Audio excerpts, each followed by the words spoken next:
Jean-Pierre, je t'ai préparé un quiz, comme je sais que tu adores ça. Ah non, je suis nul. Ah non, je suis nul.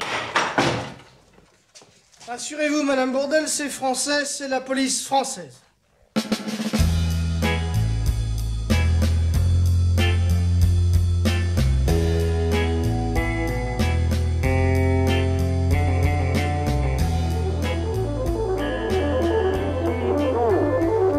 Bonjour et bienvenue dans Kinopod, le podcast grand écran.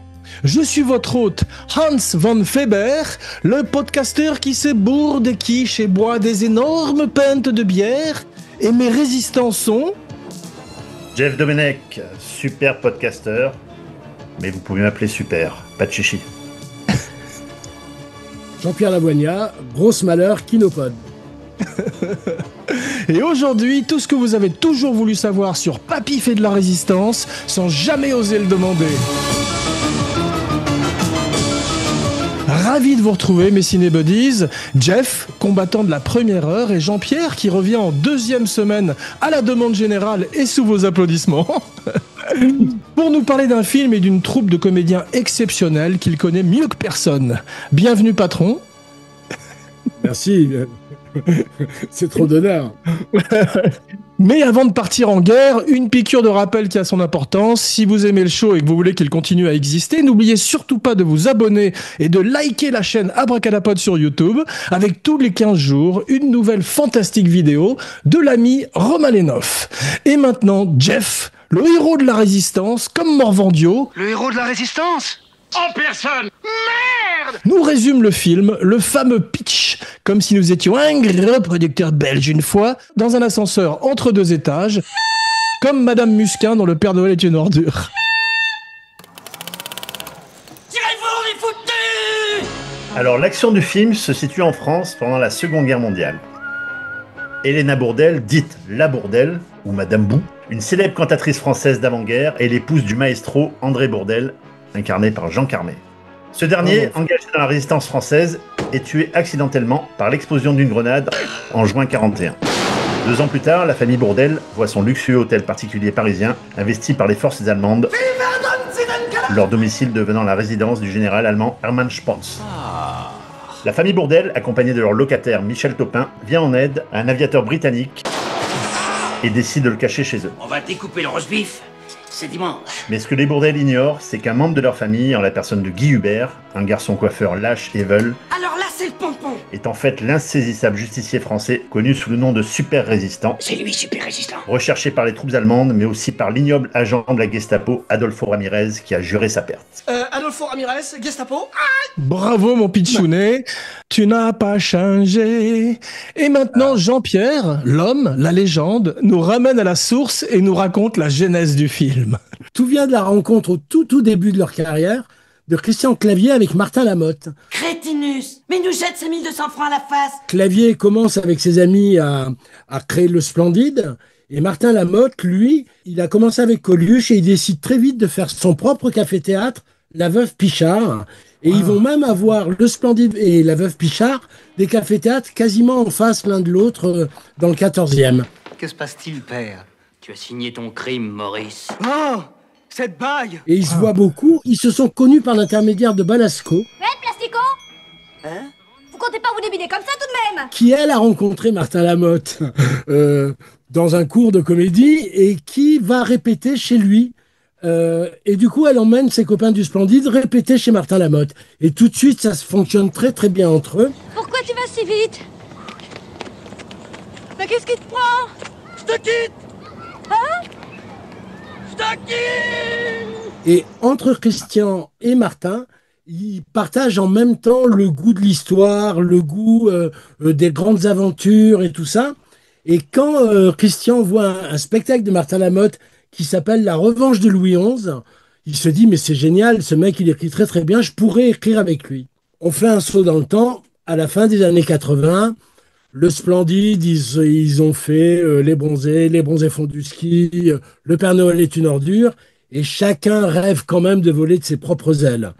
Donc chacun, comme dit Junio, on avait beaucoup utilisé le nous, là on avait envie d'utiliser le je.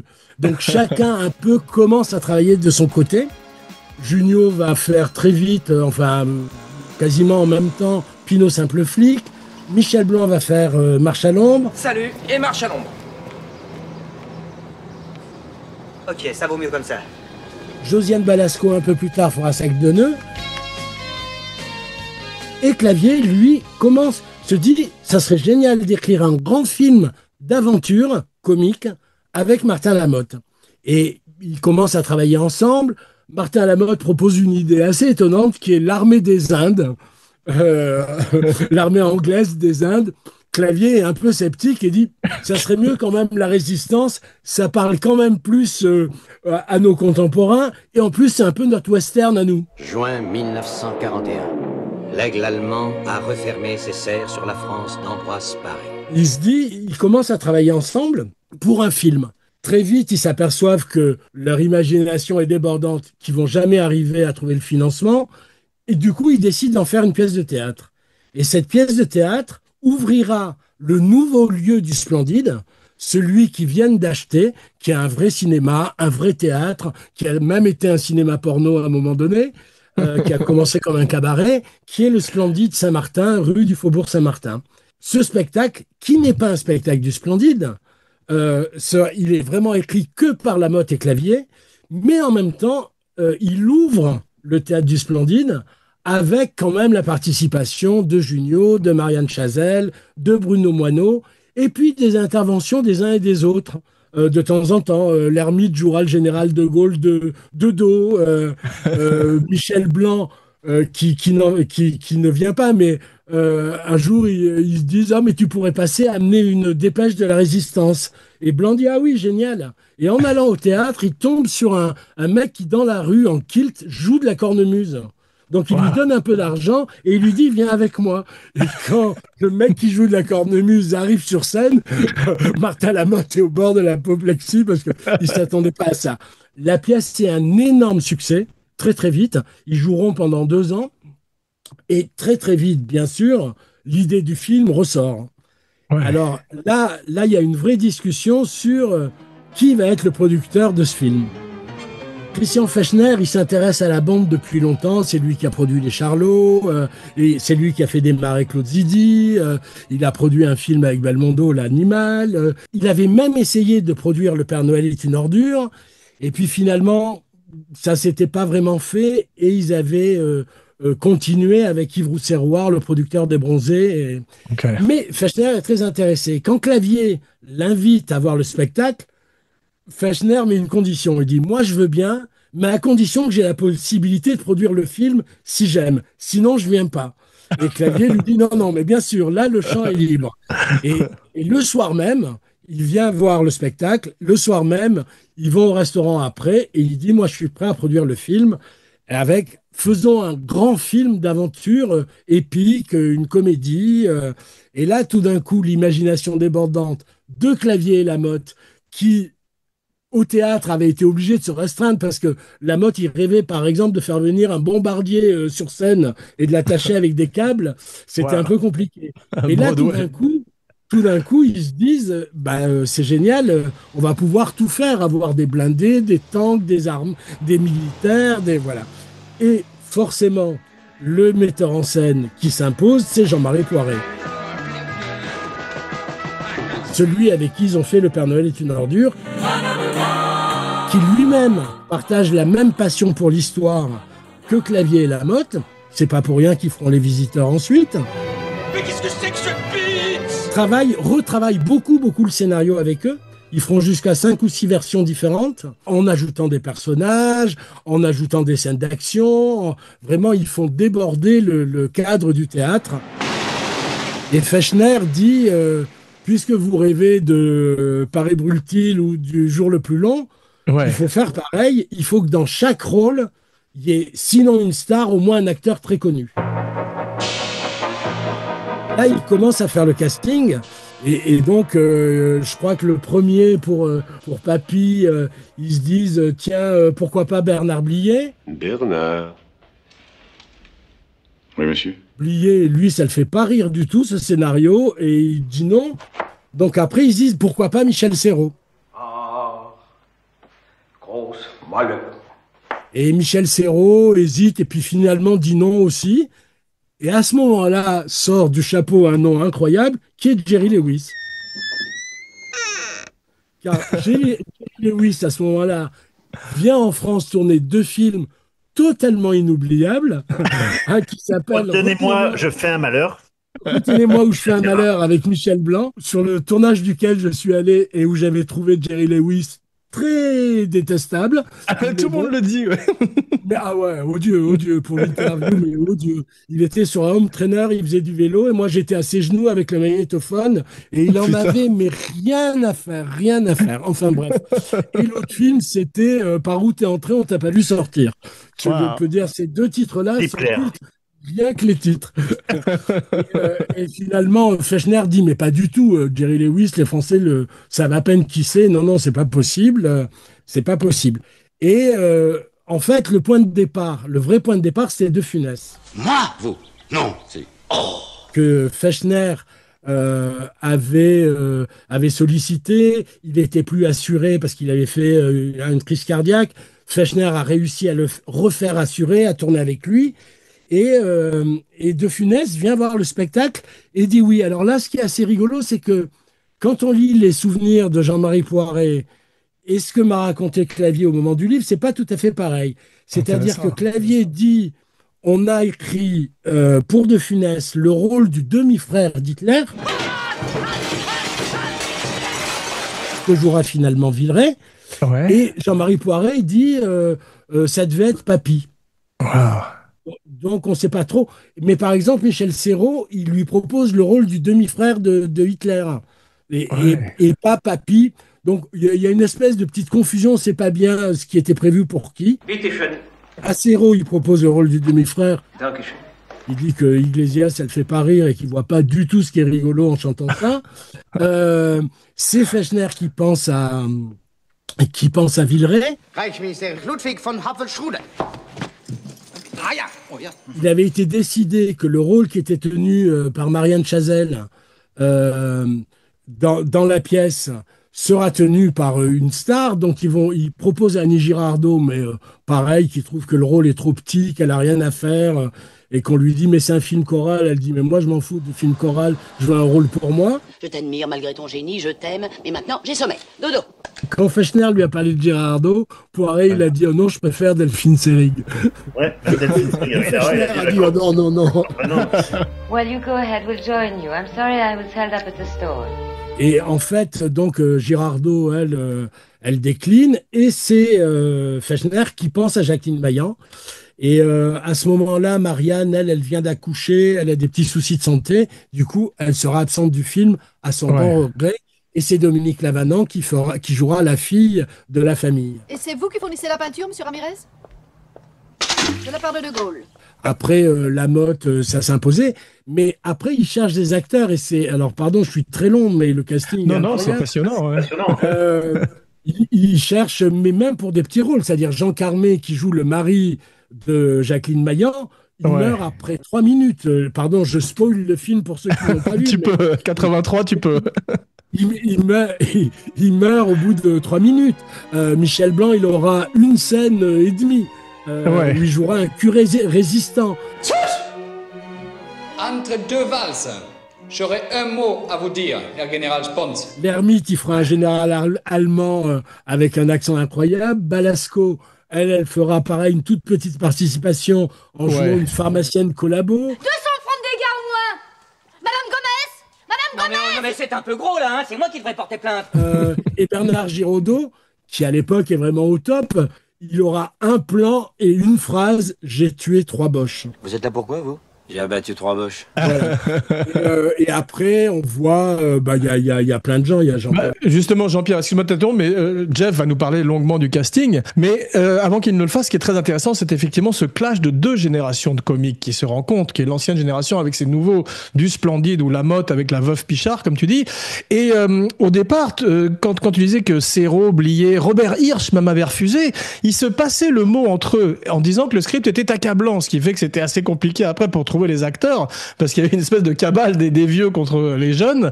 Mais une fois que Villeray accepte, c'est là que ça se débloque, j'ai lu en fait. Hermann, Englisch, qu'est-ce qui te rend si familier? Il est là. Il est l'arme secrète du film. Il arrive à 1h16 et il a toute la fin du film. C'est déprimant, cette vue sans relief. Mais c'est un grand sketch qui emmène le film vers des sommets dignes de Monty Python ou du Saturday Night Live, à mon avis, ouais. Tu avais vu la pièce, toi, Jean-Pierre, ou non? Oui, bien sûr. Et qui jouait Il y avait le demi-frère d'Hitler ou ça a été rajouté pour le film? Non, il était là aussi, mais je me souviens plus. Est-ce qu'il y avait la chanson? Je suis même pas sûr qu'il était là. J'ai l'impression que c'était. J'ai l'impression que c'était Spons qui chantait la Giraud, chanson. ouais, c'est Roland Giraud qui faisait ça, ouais. Ils avaient vraiment quelque chose avec Julio Iglesias, puisque dans Le Père Noël est une ordure, dans la roulotte de Marianne Chazelle, il y a des disques de Julio Iglesias. T'as rien à foutre, c'est une gonzesse, ton frère. N'empêche que quand tu rappliques, tu chies dans ton froc. Oh, arrête, tu me fous les... Sur la fameuse scène de danse entre Clavier et l'ermite, ils l'ont tournée sur une chanson d'Iglesias, mais ils n'ont pas eu les droits. Et du coup, ils ont remplacé par Destinée de Guy Marchand. C'est un bon slow. Hein. Et la scène a été tournée sur la musique de Iglesias. Alors que là, il leur a donné les droits pour quasiment rien. Et toi non plus, tu n'as pas changé. Ça le faisait rire, paraît-il, et il leur a donné les droits pour quasiment rien. C'est beau.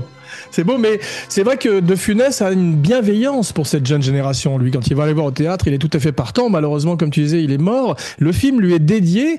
Et je ne savais pas, c'est que Poiret avait été assistant réalisateur sur Oscar. Donc il avait côtoyé par le passé De Funès déjà, ouais. Bien sûr. Et De Funès était venu les voir au tout début. Il avait été amené, je ne sais plus par qui, mais au moment, par exemple, de Amour, coquillage et crustacés. Et Marianne Chazelle raconte que quand il est venu les saluer à la fin de la représentation, il les appelait par le nom du personnage. Ah, waouh! En disant, Monsieur Jean-Claude Duss, vous êtes formidable. C'est très drôle. Quel est votre nom? Jean-Claude, et vous? C'est Duss avec un D comme Duss. Quand il est venu voir le Père Noël, Junior raconte qu'il a été qu'il était déjà amaigri et fatigué, et qu'en même temps son regard était incroyable, qu'il avait un regard bleu incroyable, et que pareil, il a été très bienveillant et très gentil, et finalement il est mort quelques mois après. Et... Malheureusement, ouais. Et bizarrement, on parlait du casting, les gens qui ont refusé là, mais Blier, vu le succès du Père Noël, a accepté le film suivant de Clavier, Lamotte et Poiret, qui est Twist Again à Moscou. Quel plaisir de te voir enfin là! Bonne année à toi, petit père! Et Serrault a fait Les Rois du Gag avec Junio et l'Ermite, dans lequel il vient les voir jouer dans un cabaret, dans un petit cabaret. Ils font leur gag, donc je pense qu'il y a eu un petit mea culpa de leur part. Non, il faut pas que vous restiez là, non, parce que nous, on peut pas faire rire avec vous dans la salle. Alors, hein? Et bizarrement, Lanvin n'y est pas, Coluche n'y est pas. Mais c'est moi qui l'ai venu voir! Bravo! Ouais. Ils auraient pu leur filer un petit rôle, je sais pas pourquoi, ça s'est pas fait. Ben, je pense que il faudrait vérifier les dates. Est-ce que c'est le moment où Lanvin est fâché avec Fechner et... Ah non, pas du tout. Ah non, parce que c'est juste avant Marche à l'ombre, tout ça, donc non, il n'y a pas de... Fermez-la, c'est tout Dieu! Jean-Robert, flûte. Mayan, dont tu vas nous parler, Jeff, était absolument extraordinaire. Et moi, j'ai appris qu'elle jouait Coup de soleil au théâtre le soir, en fait. Donc, c'était vraiment très, très, très fatigant. Ça me rappelle quand Michael J. Fox faisait Back to the Future et avait en même temps une série télé. C'est-à-dire qu'on les amène dans des taxis ou dans des voitures à travers Paris ou à travers l'Amérique, tout ça, pour tourner. Et c'est pour ça explique pourquoi elle a l'air... elle est épuisée. Et puis, ça clash un petit peu avec Poiret, dont il dit d'elle que la première scène avait été catastrophique. Ça n'est pas un sous-fifre trempé comme vous qui va me donner des leçons de musique. Et on voit qu'au moment où elle comprend, on va en parler après, que Villeray lui vole la vedette dans la dernière scène, elle n'a pas l'air contente. Vous n'appréciez pas beaucoup la compagnie des Salmons, madame? Et c'est en fait, ça sert le personnage finalement. Naturellement, c'est la guerre et je respecte, madame, votre patriotisme. Ben, c'est ce qu'explique aussi Francis quand il a dirigé Pierre Richard. Elle voulait jouer comique, mais comique comme au théâtre. Ce que disait Pierre Mondy, on appelle ça des mauvais rires. C'est quand un acteur fait des caisses, comme Jean le faisait sur la pièce de Francis. Le contrat.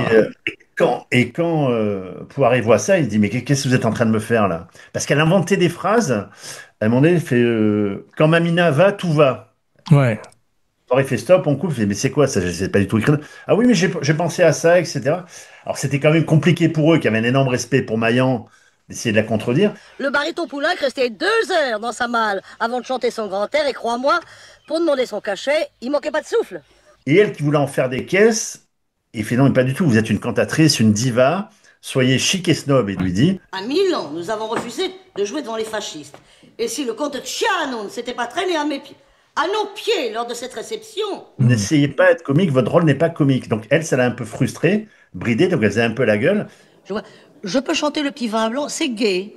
Non, ne soyez pas vexée, Madame Bourdelle, je voulais seulement dire quelque chose d'entraînant. Finalement, à la fin, elle a quand même remercié Poiret, parce qu'elle a trouvé que le rôle était très bien écrit, elle est très bien jouée.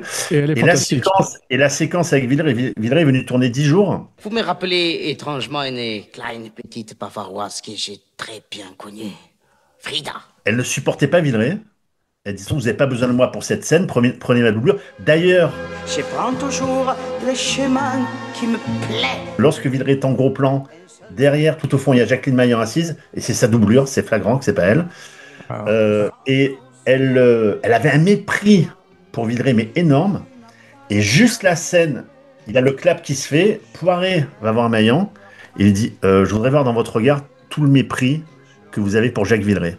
Ah, c'est ça. Et dans la scène, quand on voit la gueule qu'elle fait, par rapport à ce qu'elle ressent pour Jacques Villeray. Et ce que tu disais, le problème qu'elle tournait, c'est que le soir à 17h, elle voulait se barrer. C'était contractuel, elle devait partir parce qu'elle avait sa pièce de théâtre. Et donc, elle voulait vite passer les scènes, etc. Mais quand c'était bon. Et à un moment donné, elle était dans une limousine, elle fait la dernière scène, et puis elle prend la bagnole directement et elle part au théâtre avec. Et elle a ramené la voiture le lendemain. Elle l'a ramené le lendemain, oui. Et ça s'est pas très bien passé.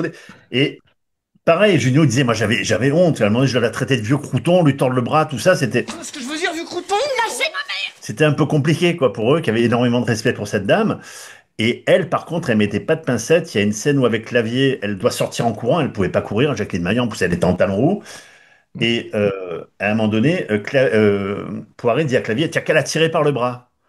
Et Poiret, dans ses mémoires, qui dit, mais qu'est-ce que j'ai pas fait? Parce que non seulement il la tire par le bras, donc elle perd l'équilibre, et elle tombe sur une guérite d'Allemand avec des sacs, elle casse tout le décor.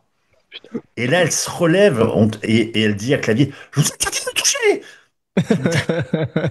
Finalement, la séquence, ils sont dans une coursive comme ça. Mais vite, mais par ici, je suis revenu vous chercher. Donc on pense qu'elle essaie de courir, alors qu'elle ne peut absolument pas courir, quoi. C'était...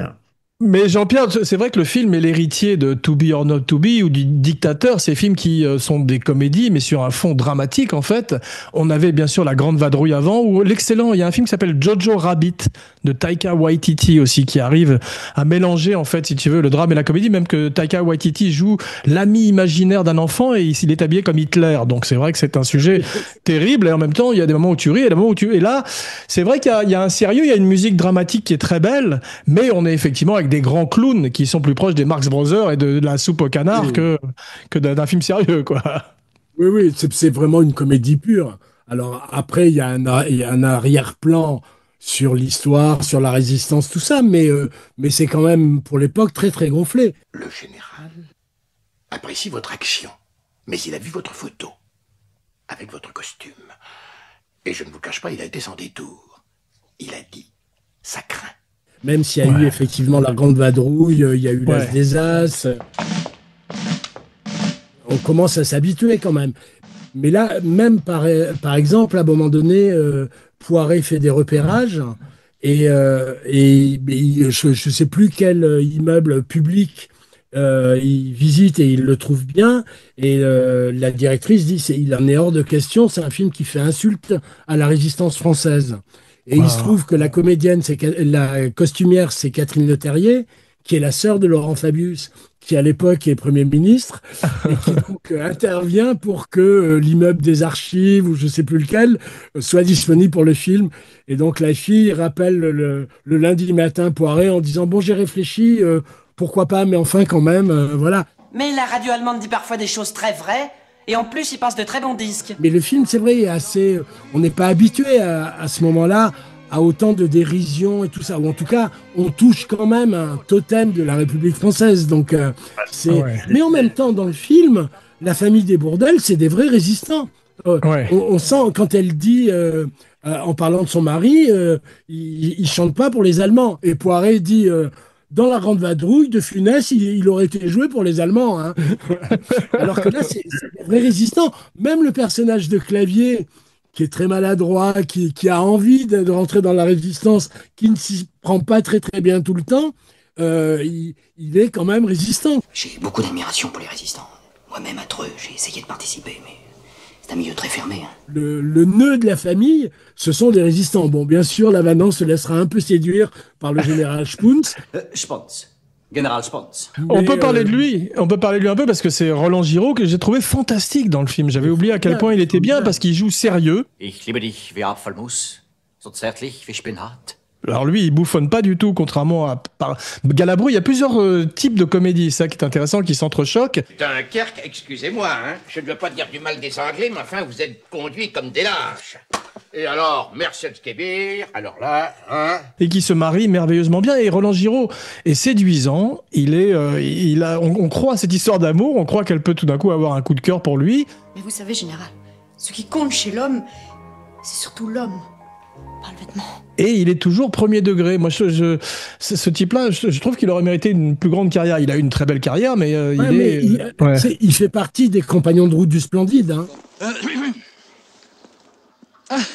Monsieur Camus. C'est même lui qui a créé sur scène le personnage du travesti dans Le Père Noël est une ordure, parce que Clavier tournait à ce moment-là. Alors je vous rapporte vos affaires, c'est de la part de ma femme.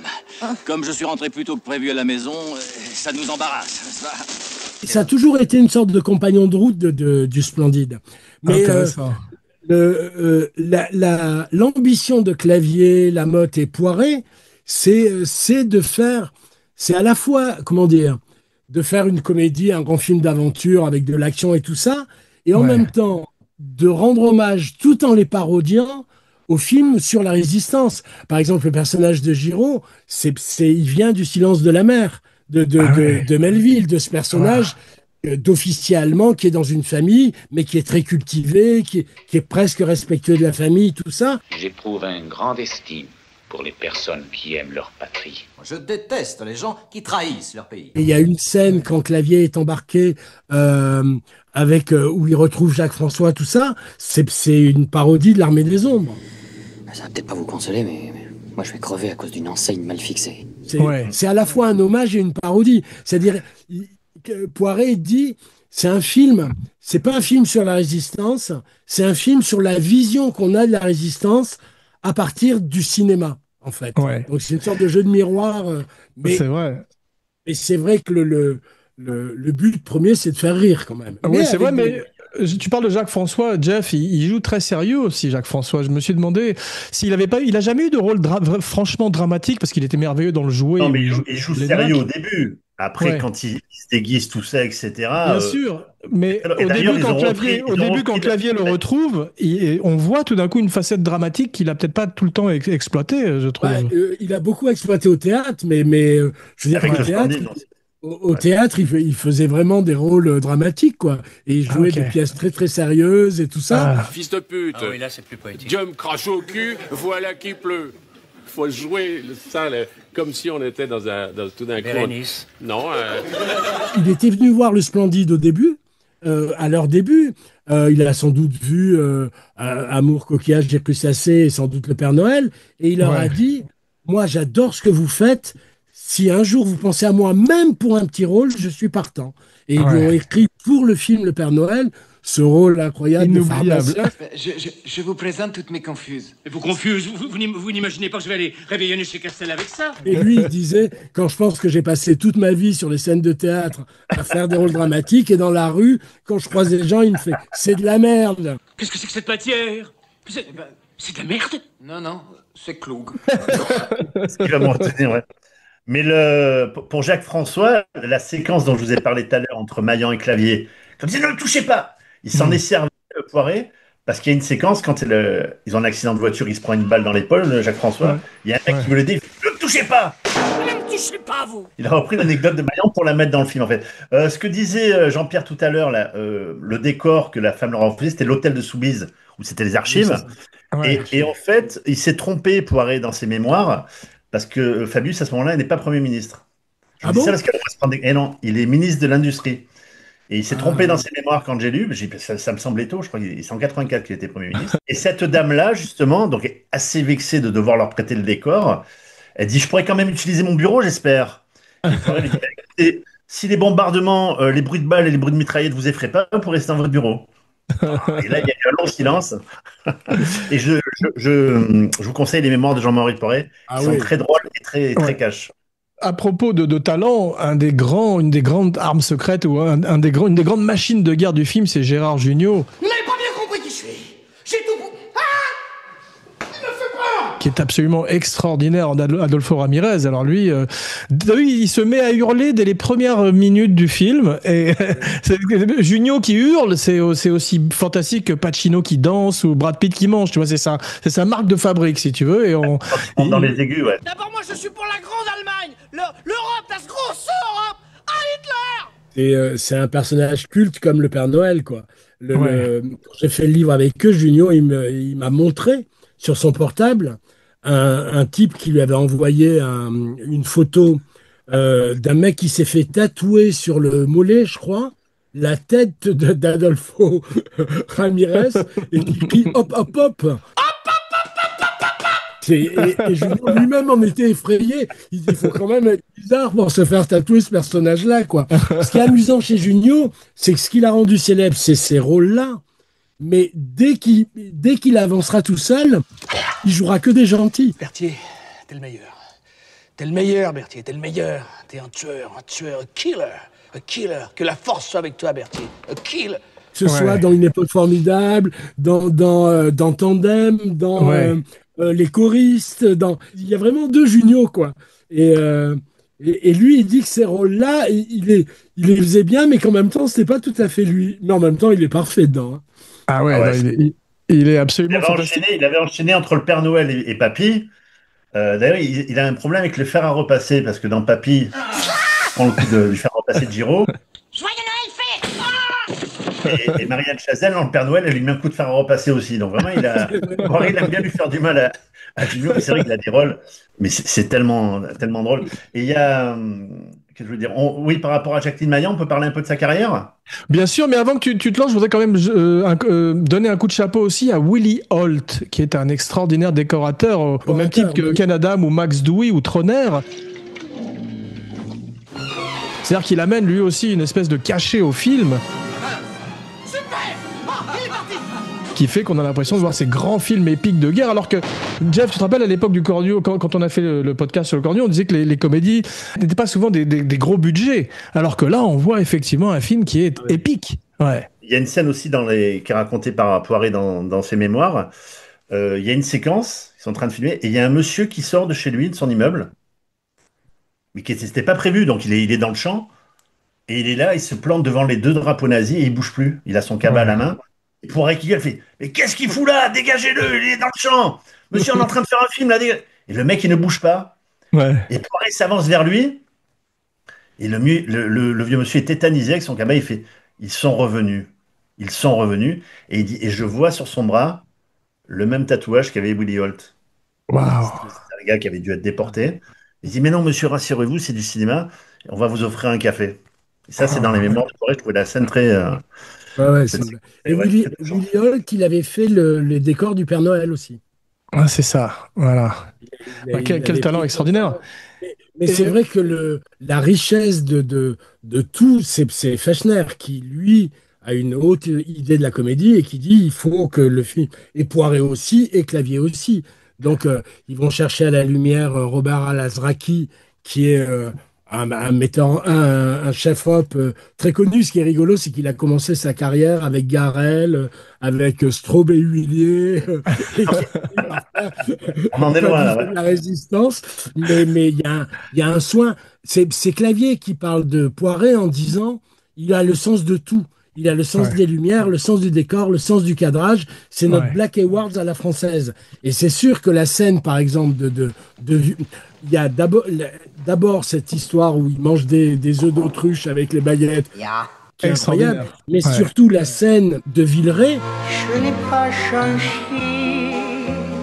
puis tout d'un coup, on est dans The Party, quoi. C'est-à-dire, les Allemands se mettent à danser sur la table, ou il y a un truc totalement incroyable. Mel Brooksien, ouais. Et magnifiquement mis en scène, quoi.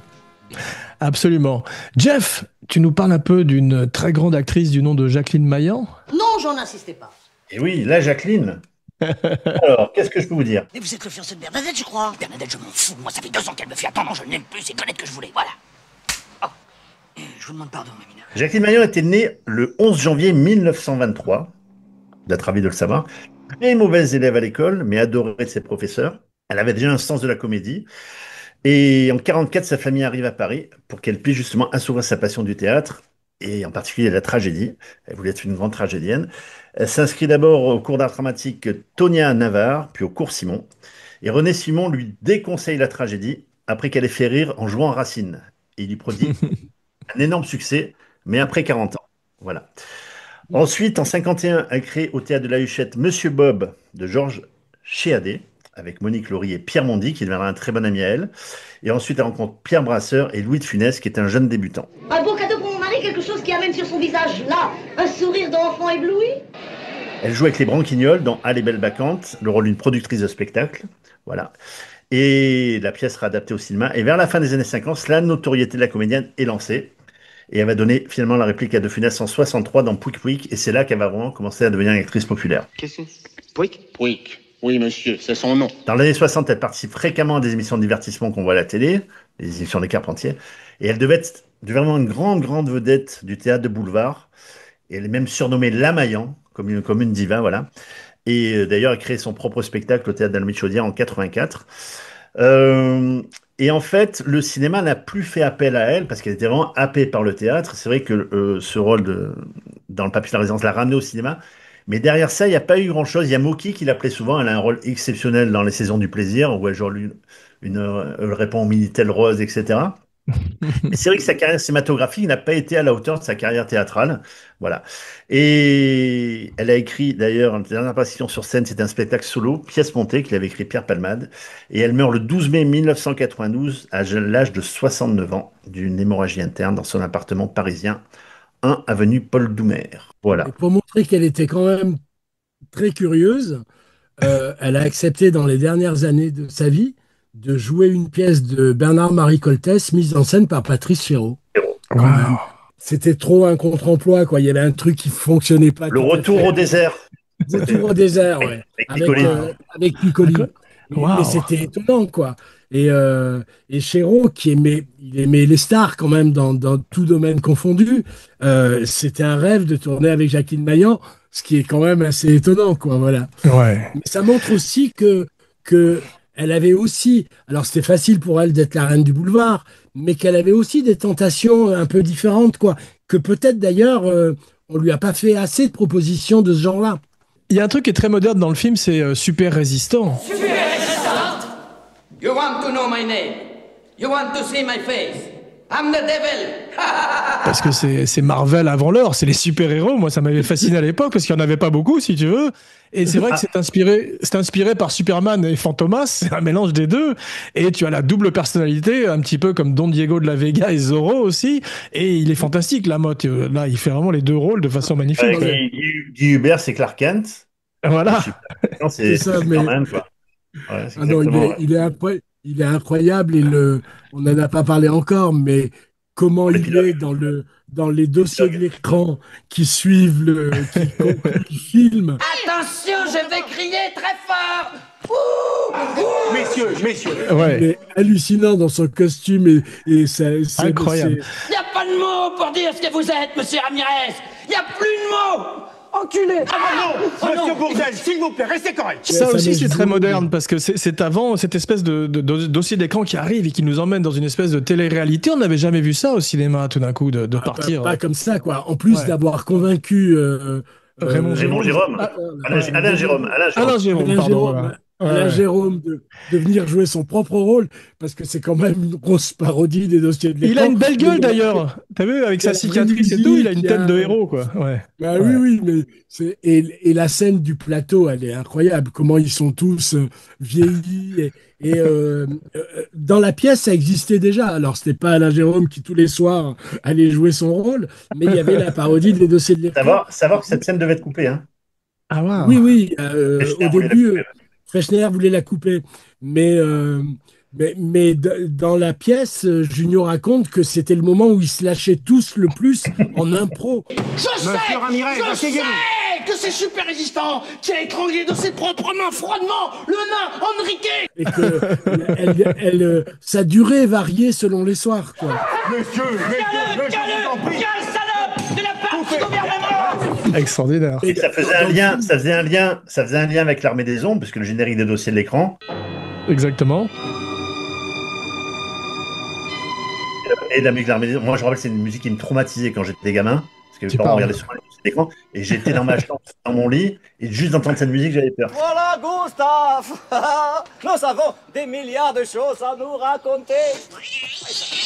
Il faut savoir que comment il s'appelle, la scène du chat, lorsque la monteuse est en train de monter, elle dit il est nul le chat, il est bidon. Et elle dit j'étais chez des amis hier soir, je t'ai fait un Polaroid, ils ont un super chat, gros, qui a l'oreille cassée, qui est tout balafré, tout ça. Et le dimanche, Poiré a rendez-vous avec Fechner justement pour faire des coupes budgétaires, donc il faut couper des scènes. Et donc il va prendre le petit déj chez Fechner. Et Fechner dit voilà, j'ai regardé un petit peu, on va supprimer la séquence finale, la scène des dossiers de l'écran.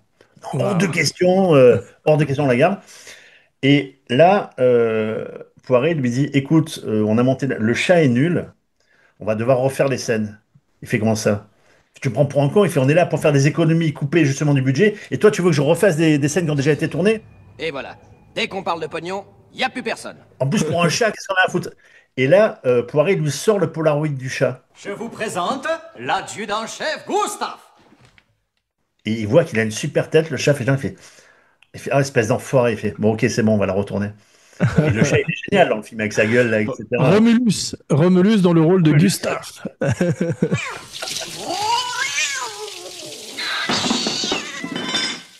Eh bien, Gustave, tu te bats tout seul? Ils joueront beaucoup sur aussi le budget important. On voit derrière Jeff l'affiche.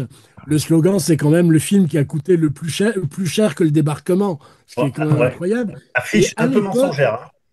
Oui. À l'époque, ils communiquent en centimes. Et donc, ils disent le film a coûté 2,5 milliards. Et c'est incroyable parce que moi, quand j'ai relu ça, là, je regardais le numéro de première qu'on avait consacré à l'époque. Et partout, on dit un film de 2,5 milliards. Et c'est quand même étonnant, quoi. C'était pour que le chiffre soit encore plus gros.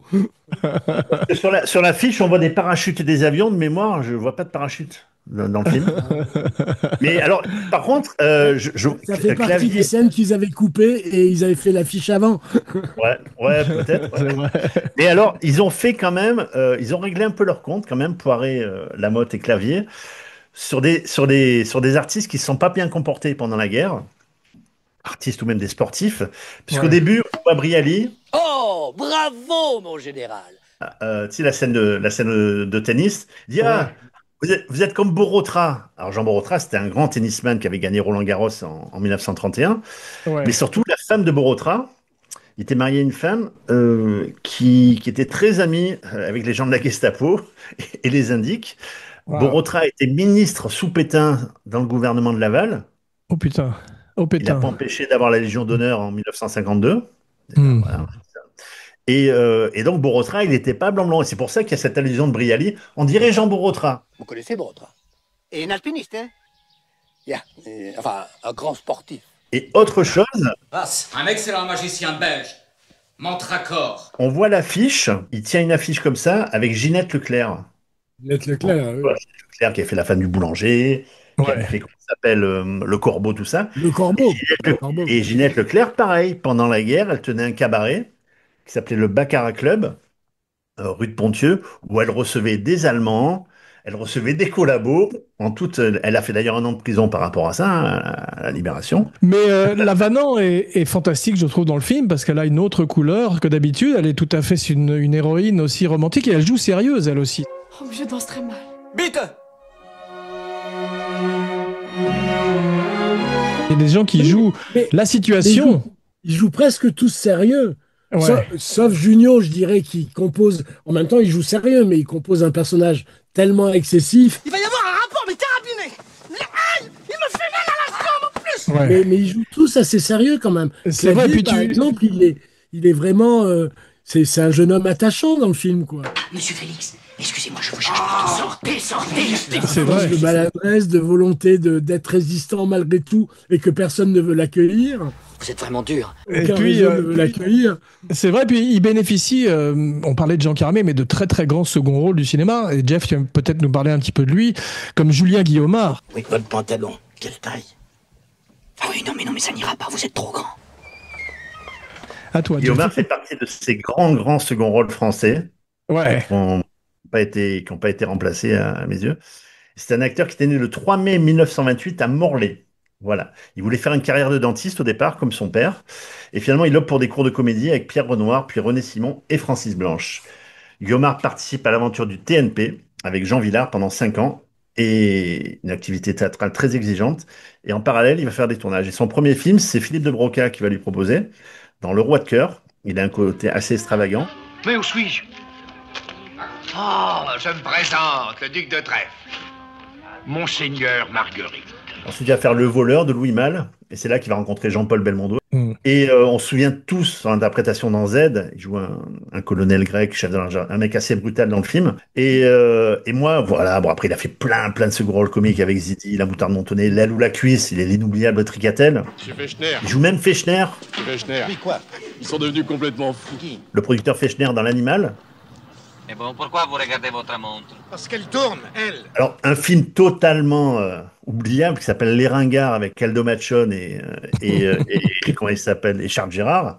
Juste cette scène gifle au début, mais c'est grandiose. Et il était aussi bon dans les rôles un peu dramatiques. On l'oublie, un commissaire inoubliable dans Les Ripoux, etc. Mais c'est un mec qui aurait mérité de jouer beaucoup plus de rôles dramatiques. Il aussi était très bon dans Mort d'un pourri, il était très bon. En fait, il savait alterner la comédie et les films sérieux. Voilà, il s'est retiré du métier en 2005. Et il a pris sa retraite à Montpazier en Dordogne. Et malheureusement, il est mort en 2010. Allez, mettez ça. Jean-Pierre, c'est cette tradition de ces grands acteurs excentriques comme Carrette ou comme Larquet, je trouve, Guillaumard. Il y a cette folie qu'on retrouve peut-être un peu moins chez les second rôles aujourd'hui. C'est des gens qui avaient vraiment une couleur. On les employait pour leur voix, pour leur personnalité. En tout cas, c'est pas étonnant que les gens du Splendide soient allés les chercher. Parce que, alors on n'appelait pas ça le café-théâtre, mais il y a quand même une tradition de ces acteurs-là. Eux, quand ils démarrent, ils aiment les acteurs qui font du boulevard. Eux, ils veulent pas en faire. Mais d'ailleurs, je sais plus quel est c'est Maillan qui dit ça. Maillan dit, mais à un moment donné, ils vont avoir envie d'élargir leur registre et leurs spectateurs, et ils vont finir par faire du boulevard. Et effectivement, quand on voit Chazelle, Clavier au théâtre, intéressant, ils ont fait aussi des boulevards quand même. Mais c'est des acteurs à effet, et c'est pas étonnant que tous les gens du Splendide, ils les aient aimés et qu'ils aient essayé de les faire travailler. Il y avait quand même comme une filiation entre cette génération-là et la génération du Splendide. Et Guillaumard qui était aussi inoubliable dans L'Incorrigible. Bonjour, monsieur. Bonjour. Oh, merde. On voit au début du film, Jean Carmé, dont on va parler un peu, il tombe, il fait une chute sur le pont, et c'était pas écrit dans le scénario. Je pense comme il n'avait pas beaucoup de scènes, il voulait faire un effet comique. Et quand il tombe, Poiré fait couper. Il va vite vers Carmé, il dit j'espère que vous n'êtes pas fait. Mais il fait espèce de nigo, j'ai fait exprès de tomber. Il le fait très bien. La scène a été gardée, il a fait un cut juste derrière. Parce qu'il a, ça fait partie des choses qui sont très dures à faire pour les comédiens, c'est de tomber ou de bâiller ou d'éternuer. Et lui, il le fait fantastiquement bien, Carmé. T'as vu, on a vraiment l'impression qu'il c'est un grand clown, quoi, lui aussi, comme tous les autres. À propos de grand clown, t'as l'ermite qui a quasiment un caméo, mais qui est fantastique. Ah oui. On sent qu'ils sont tous beaucoup amusés à faire l'accent allemand, si tu veux. L'accent allemand, mais c'est un plaisir. Ah, on va arrêter de se la culer douce à Paris. Ouais. D'ailleurs, au début, ils respectent les règles, c'est-à-dire les Allemands parlent allemand, les Français parlent français. Ouais. Mais très vite, les Allemands entre eux parlent français avec l'accent allemand. Comment va notre Führer? Il est fané comme moi et il ne vous fait pas ses amitiés. C'est ça. Mais on retrouve un peu, c'est Dr. Folamour, tu sais, c'est Peter Sellers, Bien quand sûr. tu vois et tout, c'est le même genre de personnage haut en couleur. Et l'ermite, quand il part avec sa bande de nazis en ricanant, c'est du cartoon carrément. Là, j'ai ri. Je riais tout seul, quoi, tellement c'est drôle. Et l'ermite fait un clin d'œil au Père Noël dans la petite séquence qu'il a. Vous avez pas fait attention? Non. Quand c'est au téléphone. Ja, il m'a demandé de convoquer Von Klug. Qui est gâteau dans le Père Noël. Ce qui est drôle aussi, c'est que tout le monde déteste Junio, même les Allemands. Une Waffe dans le Franzose! Mais il est complètement con ce type. On se crève le cul, arrêtez les terroristes, ils vous tirent dans la jambe. Ils détestent ce personnage. Alors, celui qui est le plus... Il y a eu 2 déçus dans l'histoire. Marianne, parce qu'elle n'a pas pu faire le film, Ouais. et que elle dit que c'est même pour elle le meilleur film de Poiret, le plus beau esthétiquement, tout ça. Et aussi Bruno Moineau, qui dans la pièce jouait l'aviateur anglais, et dont Fechner n'a pas voulu, en disant mais non, il n'est pas assez connu, tout ça. Et donc ils ont trouvé un vrai acteur anglais en disant au moins ça rajoutera de l'authenticité, tout ça. Parce que j'ai un camarade à Sherbrooke. Il a eu un mauvais pansement. Gangrene, on lui a coupé la jambe. Eh oui, ça arrive. Qui n'était pas plus connu que Moineau, mais il était anglais, donc ça a changé les choses. Et Moineau, du coup, il joue espèce de collabo qu'on voit dans l'ombre de Junio, mais il faut vraiment bien regarder pour le reconnaître. Ils auraient Entre pu le quand col même écrire un relevé petit truc, là. et le chapeau. Voilà. Alors après, il disait, aujourd'hui, il dit peut-être j'aurais pas dû le faire, mais bon, en même temps, c'est bien de faire partie de l'aventure. Donc voilà. Il a l'air sympathique, il n'a pas l'air d'avoir gardé d'amertume, justement, d'avoir été ce 5e Beatles que les gens connaissent moins. Non, parce que il dit aussi que c'est la chance de sa vie. C'est-à-dire que s'il n'avait pas rencontré Balasco au moment où elle est rentrée dans le Splendide, sa vie aurait été à lui forcément différente. Les autres, on peut se dire qu'ils auraient fait carrière quand même d'une manière ou d'une autre. Et puis son Prescovic, c'est Borat avant l'heure quand même. Le mec, il a été très très marquant dans un rôle extraordinaire. Quand même. Rien que pour le rôle du Père Noël, il est devenu culte. Exactement. Et l'acteur anglais qu'ils avaient choisi s'appelait Jeffrey Keim. Je dis s'appelait parce qu'il est mort très jeune, à 42 ans, en octobre 92. Wow. Ouais. Et j'ai remarqué qu'il y a beaucoup de clins d'œil à Tintin dans le film. Le personnage de Spons. Général Spons. J'ai un général Spons dans Tintin et un colonel Spons, comme ça. Je trouve que Maillan, c'est un peu la Castafiore. Admiral, elle a brisé mes flûtes. Le personnage de l'oiseau. Monsieur Ramirez, l'oiseau, qu'est-ce que tu me racontes? Tu sais, qui est l'indicateur de Junio. Ce sont des frères Loiseau dans Tintin, ce sont des antiquaires. Et surtout, alors vous allez dire, je parle de Jean-Paul tout le temps, son rôle de super résistant avec sa cape, son chapeau comme ça, la mandrake. Excusez-moi, j'ai été me changer. Alors tu t'assois, Berlioz? Et dans Berlioz, il va te mettre la tête dans le pif. Jean-Paul, il est comme ça dans l'animal. Ils sont encore là, ces deux-là. Est-ce que vous allez me ficher le camp tout de suite? Produit par Christian Fechner, au hasard. Il est comme ça dans les Tribulations d'un chanoine en Chine. Super résistant, il a une mèche comme Jean-Paul dans les Tribulations d'un chinois en Chine. Quand il rentre par la fenêtre comme ça, super résistant, c'est Jean-Paul l'empereur sur la ligne. Ce masque, c'est un guignol. C'est exactement le même plan.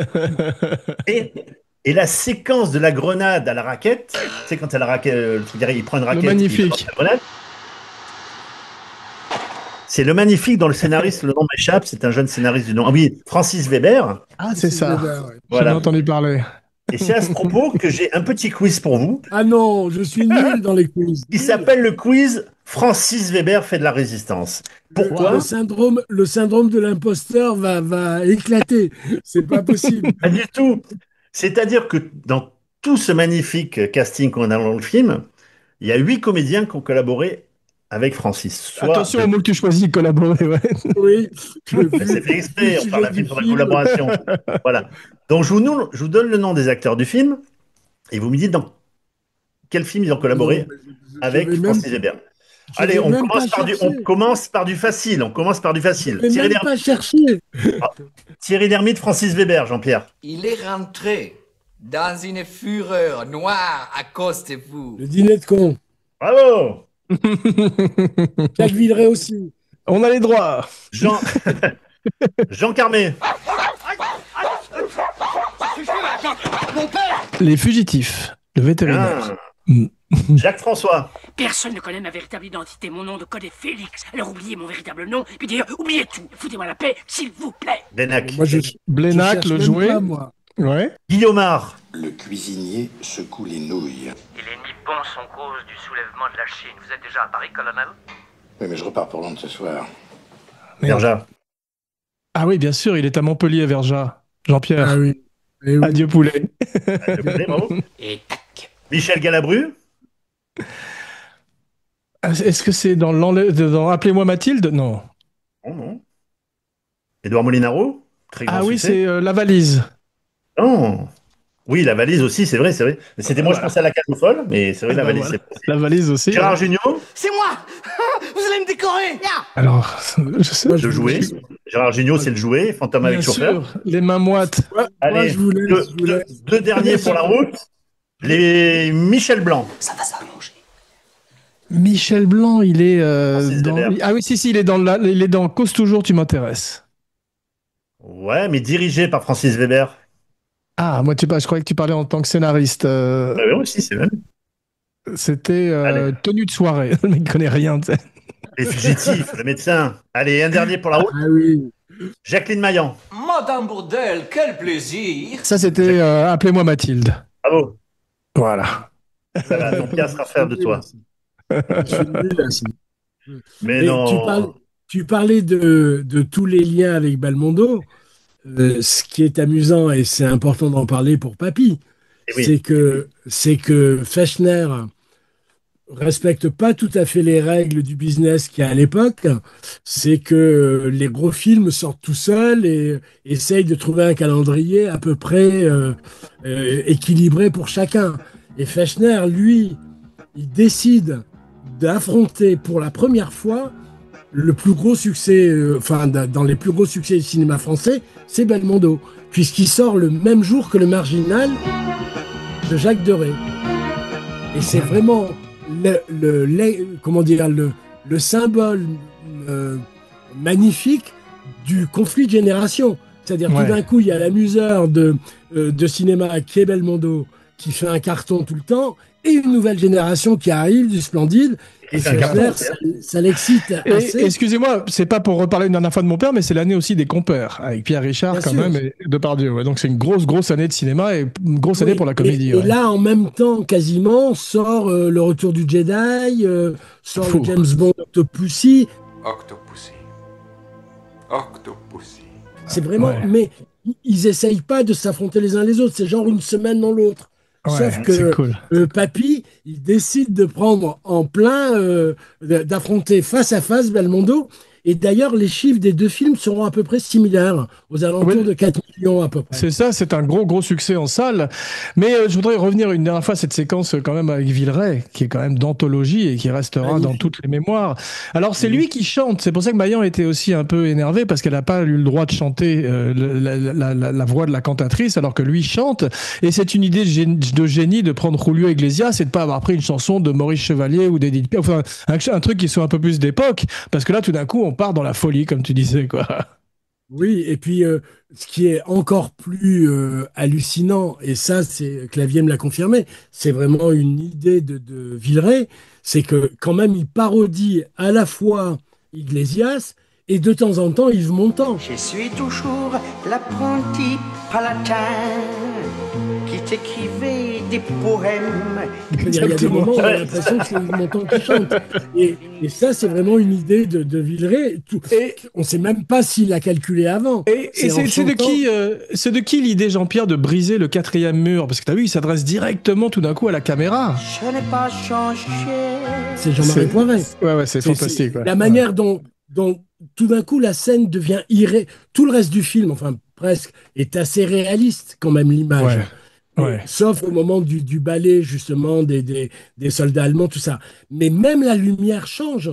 Tout d'un coup, il a un projecteur comme s'il était sur la scène d'un musical, alors qu'il n'y a aucune raison que ça ait été prévu comme ça et que c'est pas du tout réaliste, quoi. Mais tout d'un coup, Jean-Marie Poiret la met en scène comme un numéro de musical, c'est extraordinaire. presque comme une parenthèse enchantée dans le film, quoi. Et la scène est incroyable. Je vous ai apporté une bombe à retardement. J'adore cette scène où Guillaume apporte une bombe énorme.